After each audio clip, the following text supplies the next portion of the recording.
একসময় সীমান্ত মানেই ছিল আতঙ্কের খবর। রাত নামলেই উদ্বেগ, সকালে শিরোনাম, আবারও গুলি, আবারও উত্তেজনা। বছরের পর বছর সেই গল্প শুনেছে বাংলাদেশ, কিন্তু এবার সীমান্তের গল্পে যেন নতুন অধ্যায়। এবার শুধু অভিযোগ নয়, আছে প্রতিরোধের ভাষা। শুধু নজরদারি নয়, আছে দ্রুত প্রতিক্রিয়ার বার্তা।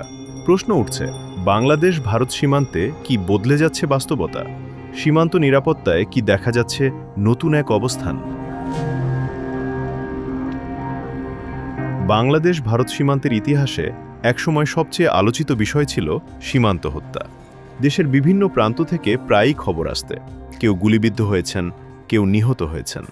অভিযোগ থাকত অনুপ্রবেশ, চোরাচালান কিংবা সীমান্ত অতিক্রমের। ঢাকা বহুবার সীমান্তে প্রাণঘাতী অস্ত্রের ব্যবহার বন্ধের দাবি তুলেছে। দিল্লিও বিভিন্ন সময়ে আশ্বাস দিয়েছে, কিন্তু বাস্তব পরিস্থিতি নিয়ে আলোচনা কখনোই পুরোপুরি থামেনি। তবে সাম্প্রতিক কয়েক মাসে দৃশ্যপট কিছুটা বদলেছে। সীমান্তে বাংলাদেশের অবস্থান আগের তুলনায় আরও দৃঢ় এবং সক্রিয় বলে আলোচনায় এসেছে। মাঠ পর্যায়ে টহল জোরদার, নজরদারি বৃদ্ধি এবং দ্রুত প্রতিক্রিয়া সব মিলিয়ে সীমান্ত ব্যবস্থাপনায় নতুন বার্তা দিচ্ছে বিজিবি। এই পরিবর্তনের সাম্প্রতিক আলোচিত উদাহরণ মৌলভীবাজারের বড়লেখা সীমান্ত। শনিবার রাতে নিয়মিত টহলের সময় 2 সন্দেহভাজন ভারতীয় চোরাকারবারিকে চ্যালেঞ্জ করে বিজিবি। বাহিনীর ভাষ্য অনুযায়ী অভিযুক্তরা ধারালো অস্ত্র নিয়ে আক্রমণের চেষ্টা করলে আত্মরক্ষার্থে গুলি ছোড়া হয়।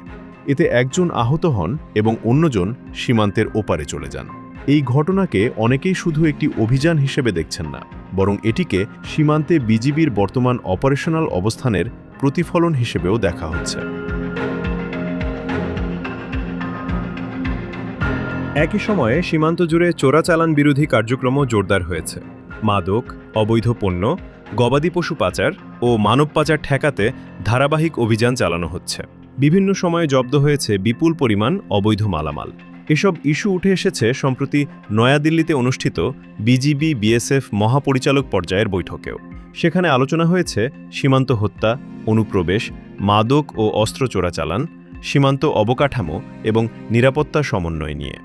বাংলাদেশ আবারও সীমান্তে প্রাণঘাতী অস্ত্রের ব্যবহার বন্ধের দাবি জানিয়েছে এবং বিদ্যমান চুক্তি ও আন্তর্জাতিক সীমান্ত নীতিমালা মেনে চলার ওপর গুরুত্ব দিয়েছে।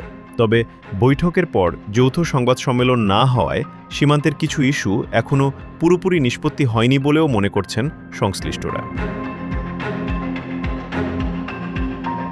বাংলাদেশ ভারত সীমান্ত প্রায় 4000 কিলোমিটারেরও বেশি দীর্ঘ, যেখানে নিরাপত্তা, কূটনীতি, অর্থনীতি আর মানুষের জীবন একে অপরের সঙ্গে জড়িত। এই বাস্তবতায় সীমান্তের প্রতিটি ঘটনা শুধু স্থানীয় নয়, জাতীয় গুরুত্বও বহন করে। সাম্প্রতিক ঘটনাগুলো অন্তত একটি বার্তা দিচ্ছে, সীমান্তে শান্তি অবশ্যই প্রয়োজন, কিন্তু সেই শান্তি হতে হবে পারস্পরিক সম্মান, সমতা এবং আন্তর্জাতিক নিয়ম মেনে। আর সেই সীমান্তে বিজিবি এখন আগের চেয়ে আরও দৃশ্যমান, আরও সক্রিয় এবং আরও আত্মবিশ্বাসী, এমনটাই বলছে সাম্প্রতিক ঘটনাগুলো।